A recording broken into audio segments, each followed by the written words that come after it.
안녕하세요. 이제 전력공학 10장 배전선로의 구성.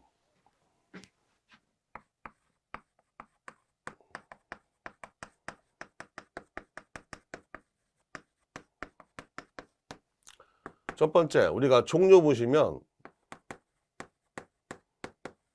구성에서 가지식 방식. 그러니까 다른 말로 이거를 수지상식. 어디 사용하느냐? 얘는 농촌, 어촌 또는 화학 공장에 사용한다. 그럼 얘는 인입선의 길이가 어때요? 커. 인입선의 길이가 기니까 전압 강화, 전력 손실이 크다 이 얘기죠. 또 인입선의 길이가 기니까 정전의 범위도 넓죠. 그 다음에 지금 인입선의 길이가 기니까 전압 강화, 전력 손실이 크니까 무슨 현상이 일어난다? 플리커 현상이 일어날 수 있다 이 얘기죠. 그래서 플리커 현상은 우리 수영과 측에서 손실이 작은 기계기구 쓰고 콘덴서 설비하고 막 그런 거 있는데, 시험 문제는 뭐냐? 공급 측, 한전 측에서 전원을 높여주는 거죠. 그래서 220 주는 게 아니고 230, 40 줘서 말단까지 210, 15V가 오게끔 만들어주는 거죠. 두 번째, 환상식 또는 로프식. 얘는 어디 사용하느냐? 중소 도심 지역. 그래서 지금 가지식의 방식하고 얘는 항상 비교한단 말이에요. 그래서 인입선의 길이가 짧으니까 가지식에 비해서 전압 강화 전력 손실이 작다. 세 번째, 저압 뱅킹 방식.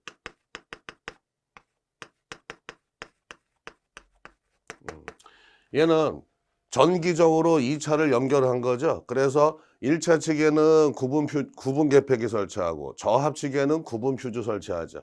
그러니까 저압 뱅킹 방식은 뭐냐?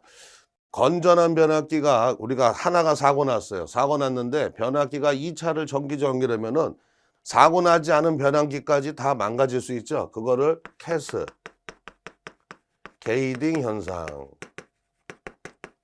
요게 발생한대. 그러면 캐스 게이드 현상은 뭐냐? 변압기 2차 측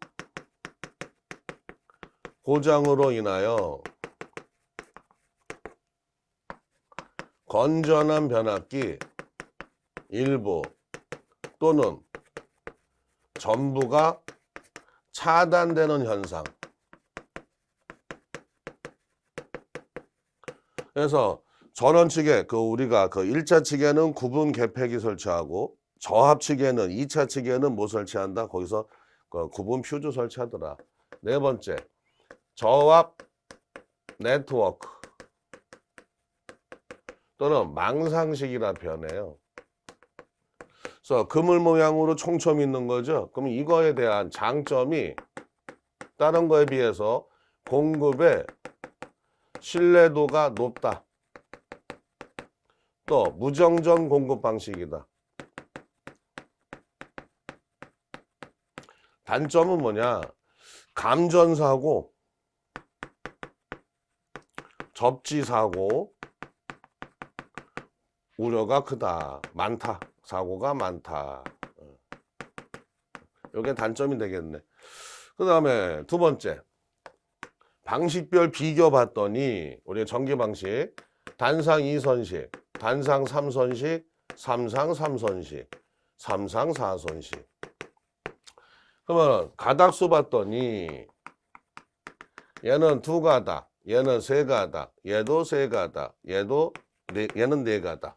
이때 용량 있죠? 유효전력 P는 VI 코사인 세타, 얘는 2VI 코사인 세타, 얘는 루트 3 VI 코사인 세타, 얘는 전압이 3개 나와 VI 코사인 세타. 그럼 우리가 현재 쓰고 있는 건 얘하고 얘밖에 없다 그랬죠. 얘는 왜? 지금 단상 3선식이다 그러면은 여기다가 110V 연결하고 여기다는 220이면 여기에 110, 얘도 110, 얘는 220이에요. 그러면 요거 하나 이상의 두 개 선이죠. 계산은 이거로 푸는 거죠. 그리고 3상 4선식도 우리가 보시면은 말이 없으면 다 뭐다? 3상 평형부하다 이 얘기예요.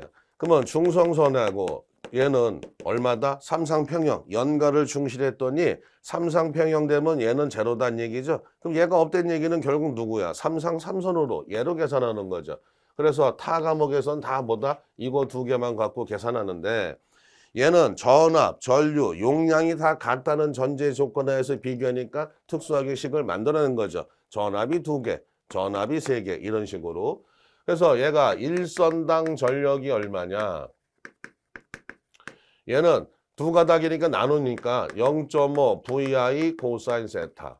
얘는 3으로 나누는 거죠. 그러면 0.67 VI 코사인 세타. 얘도 3으로 나누면 0.57 VI 코사인 세타. 얘는 4로 나누면 0.75 VI 코사인 세타. 그러면 일선당 전력이 가장 큰 게 누구야? 3상 4선식 되겠죠. 단상 2선식을 기준으로 봤을 때 얘를 1로 100%로 봤을 때 얘는 얼마냐? 요거 나누면은 1.33 나오죠. 그래서 133%. 얘는 1.15 그래서 115%. 얘는 1.5 150%. 일선당 중량을 갖다가 비교하는데 누가 기준이냐? 얘를 기준 잡자 이 얘기. 얘를 100%로 했을 때 얘는 8분의 3 그래서 37.5%. 얘는 4분의 3 그래서 75%. 얘는 3분의 1 그래서 33.3%.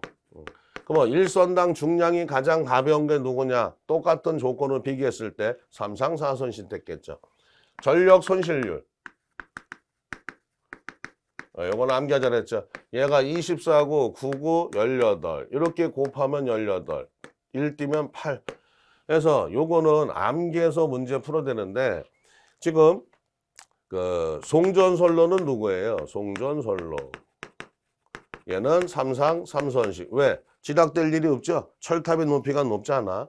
그 다음에 저와 밸런서. 얘는 누구다? 단상 3선식. 그러면은 지금 대전선로. 일선당 전력이 가장 큰 거. 일선당 중량이 가장 가벼운 거. 전력 손실이 가장 큰 거. 이렇게 물어보면 에라 모르겠다 노고다 다 3상 4선식 찍으면 된다 이 얘기죠. 세 번째. 단상 3선식은 우리가 지금 두 가지 전압을 얻을 수 있죠. 2종의 전압을 얻을 수 있어.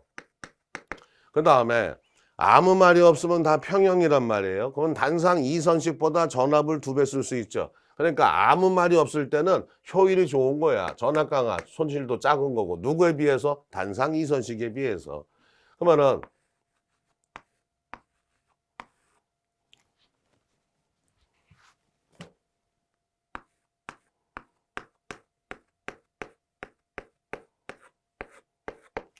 지금 여기는 접지하죠? 어떻게 접지해? 중성선에 물리든 PN 조체에 물리든 여기다 조체를 접지하고 개폐기는 동시동작형 개폐기를 설치하죠.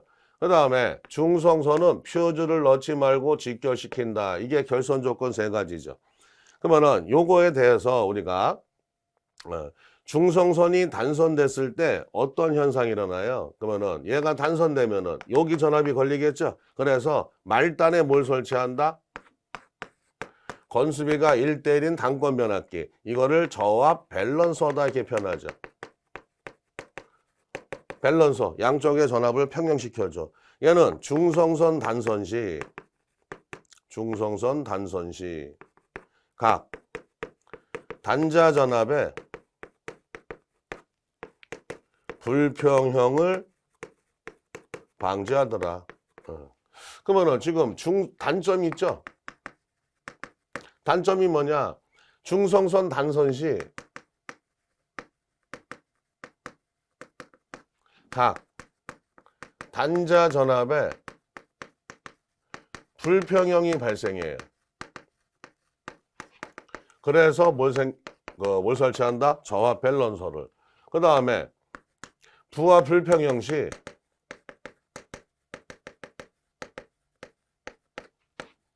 전력 손실이 커진다. 지금 편의상 얘가 100V고 얘가 100V라고 하자고요. 그 다음에 여기에 이게 부하가 있나 봐. 이 부하가 25옴짜리고 얘가 100옴짜리 부하다 이렇게 보자고요. 얘가 끊어지면은 여기에 걸리는 거는 얼마가 걸리느냐. 요걸 V1이라 하고 얘를 V2라 했을 때 회로 시간에 전압은 내게 올라가죠. 그래서 25 플러스 100분의 25 곱하기 100V 하면은 40V 나와요. 그럼 V2는 25 플러스 100분의 100 곱하기 100을 하시면 160V 나와. 그래서 얘가 원래는 100V 걸리는 건데 여기 200이죠. 얘가 끊어졌으니까 이제 여기가 200V가 전체 전압되겠죠. 그러면은 원래는 100V 걸리던 게 얘가 끊어지니까 여기에는 40V 걸리고 여기에는 160V로 승합된다는 얘기죠. 그래서 중성선이 단선되면 부하가 단자 전압에 불평형이 생기는 거야. 그래서 끊어지지 말라고 뭐 한다고? 직결시킨다 이 얘기죠. 저하 밸런서를 설치하면 퓨즈가로 되는데 우리가 지금 얘 퓨즈가 싸요? 변압기가 싸? 퓨즈가 싸잖아. 그러니까 얘를 설치하고 얘를 설치하지 않는 거죠.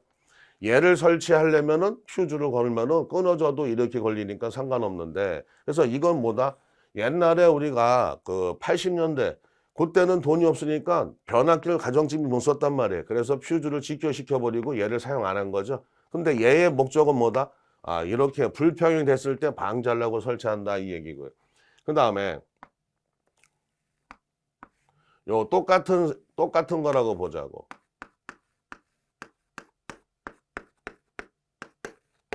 여기에 100V가 걸리고 여기도 100V가 걸린다고 보자고요.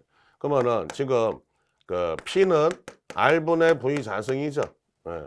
그리고 또 P는 VI가 되죠. 예. 그러면은 지금 여기서 우리가 뭘 보시냐. 얘가 지금 여기가 25옴이고 100V 자승이면 얼마 나와요 얘가? 400W? 해볼까? 지금 P는 25분의 100의 자승이래. 공 두 개 있겠지. 400. 얘가 400W고 얘는 얼마 나와? 100W 나오겠죠? 100분의 100의 자승이니까. 이런 상태에서 얘가 400W고 얘가 100W일 때 100V면 1로 4A가 흐르겠죠. 그러면 지금 이쪽으로 얘가 들어오고, 그렇죠? 그러면 얘가 이렇게 들어온다 그러면은 안 되니까 나가면은 얘가 얼마? 1A. 그러면 이쪽으로 얼마? 3A가 발생하겠죠. 4A, 3A, 1A. 이렇게 부하가 불평형이 됐을 때 전류가 4, 3, 1이니까 전체 8A죠. 근데 만약에 얘를 이런 식으로 평형 부하를 걸었대요. 250W, 250W. 그러면은 이때 여기는 얼마? 2.5A. 여기도 2.5A. 여기는 0A가 되겠죠. 이렇게 똑같은 500을 쓰더라도 불평형이 생기면 전체 전류가 8A인데 평형 부하를 걸었더니 전체 전류가 5A가 되는 거죠. 전류가 작아지죠. 부하는 똑같이 쓰는데 우리가 전력 손실은 I 자승 R에서 전류 자승의 손실이 비례하니까 부하가 불평형이 생기면 뭐가 생긴다? 전력 손실이 커지는 단점이 있다 이 얘기죠. 여기까지가 10장 설명이 되겠고요. 이제 11장 수력 발전. 우리가 수력 발전에서 제일 잘 나오는 게 P는 수두부터. 수두의 종류래요. 이 수두가 뭐냐? 에너지를 높이로 환산한가. 에너지를 높이로 환산한 걸 뭐라 부른다? 수두. 첫 번째 위치 수두. H라 표현할게요. 미터. 두 번째 압력 수도. HP로 표현하고 얘가 이거 되는데 얘는 단위가 킬로그램 퍼 메타 자승이고 얘는 1메타 세제곱 당의 물의 무게죠. 그래서 얼마 나온다? 1000. 이것도 단위가 미터가 되겠고 속도 수도. 얘는 2지분의 V자승에서 얘가 뭐다? 중력가속도. 중력가속도는 9.8m/s가 되겠죠. 자승이. 그러면 지금 요거가 어디든 간에 총 낙차는 다 같아. 위치수도, 압력수도, 속도수도는 일정하더라. 이게 뭐다? 베른의 정리. 그러면 위치수도, 압력수도, 속도수도는 항상 어떻다? 일정이더라. 그러면 여기서 이렇게도 공식 찾기 문제가 나올 수도 있고 요거 갖고 속도를 구하시래요. 그럼 루트 2GHV가 되겠죠? 예. 근데 이게 배관이 물이 지나가다 배관이 벽면을 막 쳐서 마찰이 발생하나 봐. 여기다가 뭐 우리가 여유계수가 나온다. 95%를 하더라. 그러면 0.95에서 손실만큼 곱해줘야지 속도가 나오겠죠. 나오면 곱하는 거고 안 나오면 무시하는 거고. 두 번째, 우리가 유량의 종류. 유량이라 할게요. 유량의 종류가 아니고 유량. 얘는 메타 삼성 퍼세크가 기본 단위죠. 그래서 유량은 어떻게 구해? 하천의 면적. 메타 자승. 강수량. 강수량은 총칭이죠. 강우량, 강설량, 이슬 다 합친 게 강수량인데 출제자가 강우량으로만 나왔어요. 그럼 강우량이 뭐 되는 거야? 강수량 되겠죠. 얘가 밀이라는데 여기다 10에 마이너스 3성 곱하면 메타 나오겠죠. 얘가 연평균 유량이니까 우리가 뭐다? 1년 365일 하루 24시간 1시간 60분 1분 60초. 이만큼 유량을 다 이용하는 게 아니고 여기에 유출계수가 들어간다 이 얘기죠. 이 유출계수는 뭐다? 강수량분의 유출량. 이래서 연평균 유량을 구하더라. 세 번째, 우리가 수력발전, 수력에서는 발전이랄게요. 수력발전, P는 9.8, QH. 여기서 축 여유계수 K가 주어지면 쓰시는 거고 안 주어지면 많은 거죠. 효율. 그럼 킬로와트 나오는데 얘가 메타 삼성 퍼세크가 되는 거고 얘는 미터가 되는 거죠. 얘는 주어지면 하는 거고 안 주어지면 무시고 효율도 주어지면 곱하는 거고 안 주어지면 무시하는 거고요. 전동기는 9.8 KQH의 효율 리터. 마찬가지로 축 여유계수가 주어지면 들어가고 안 주어지면 많은 거예요. 근데 최근에 필기시험에는 얘하고 얘가 안 주어져. 그럼 얘도 메타 삼성 퍼세크고 얘가 미터고 효율이니까 킬로와트 요거. 그러면 얘는 전동기고 얘는 발전기면은 뭐다? 효율을 곱하면 발전기가 되는 거고 효율을 나누면 전동기가 되더라. 그러면은 요거 갖고 우리가 사용 전력량 구할 수 있죠? 킬로와트 아워. 그러면 얘가 킬로와트고 얘가 아워죠. 9.8에 KQH 효율 리터에다 시간티만 곱하면 뭐 나온다? 킬로와트 아워가 나온다 이 얘기죠. 대신 요량이 안 주어지면은 이런 식으로 구해서 여기 들어갈 줄도 아셔야 된다 이 얘기고요. 네 번째, 투교속도. 투교속도, 비속도 그렇게 표현하는데 얘는 1m의 낙차로 1kW의 출력을 얻을 수 있는 1분 동안의 회전수. 이걸 특유속도다 이렇게 표현하고요. 그러면 NS는 N의 정적 속도에 H의 4분의 5승에 P의 2분의 1승, RPM 분당 속도가 된다. 얘는 극수죠. 얘는 낙차죠. 속도죠. 비속도. 그러면 요거 갖고 우리가 봤더니 수차의 종류는 충동 수차가 있고 반동 수차가 있죠. 충동 수차에는 펠턴 수차가 있고 반동 수차에는 프란시스, 사류, 카플란, 프로펠러.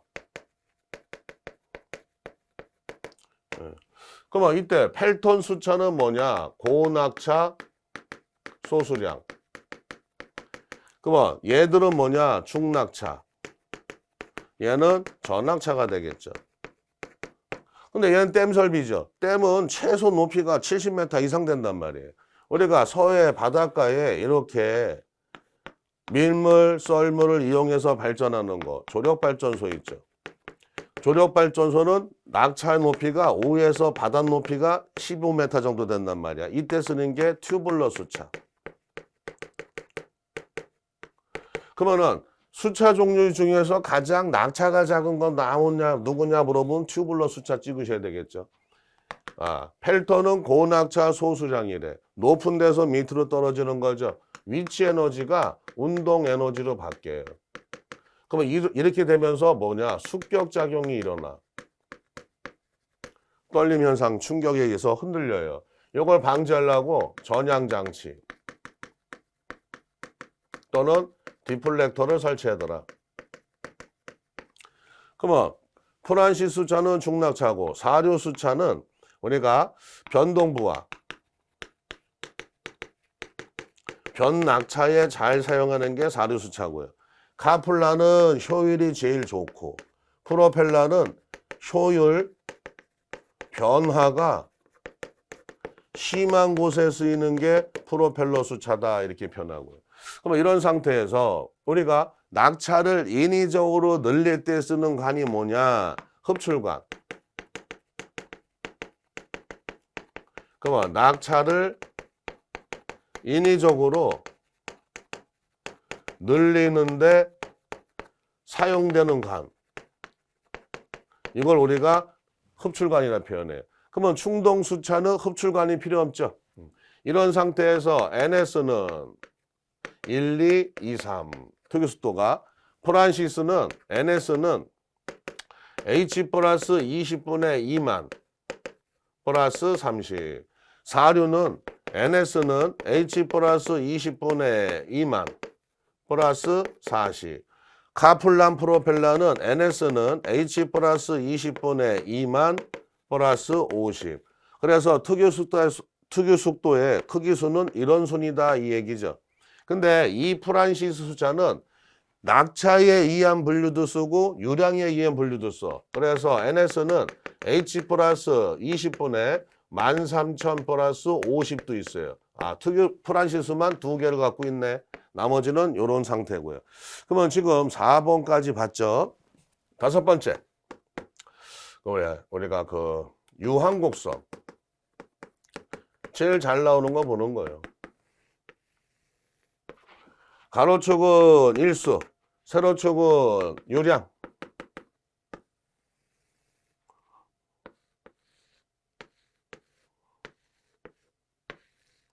그래서 하천의 변동 상태를 알아볼 수 있는 게 뭐다? 유한곡선.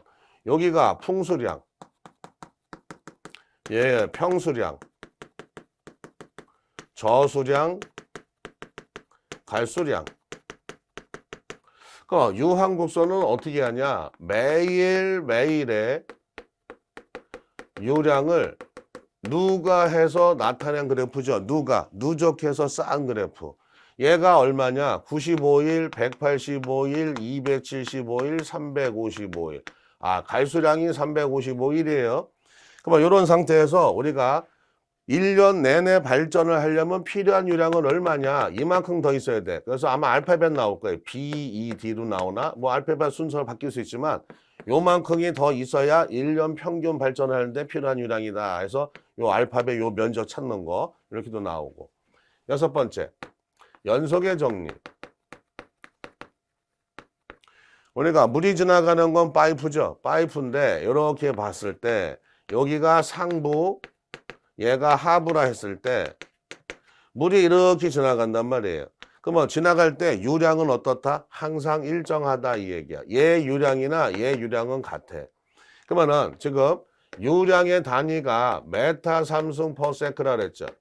그러면 요 파이프의 면적, 단면적에다가 요 물이 지나가는 속도만 곱하면은 뭐가 나온다? 유량이 나온다 이 얘기죠. 그러면은 요때 여기를 A1 그 다음에 V1이라 하고 여기 단면적을 A2 V2라 했을 때 A1 V1하고 A2 V2는 어떻다? 같다. 그래서 이게 연속의 정리다 이 얘기죠.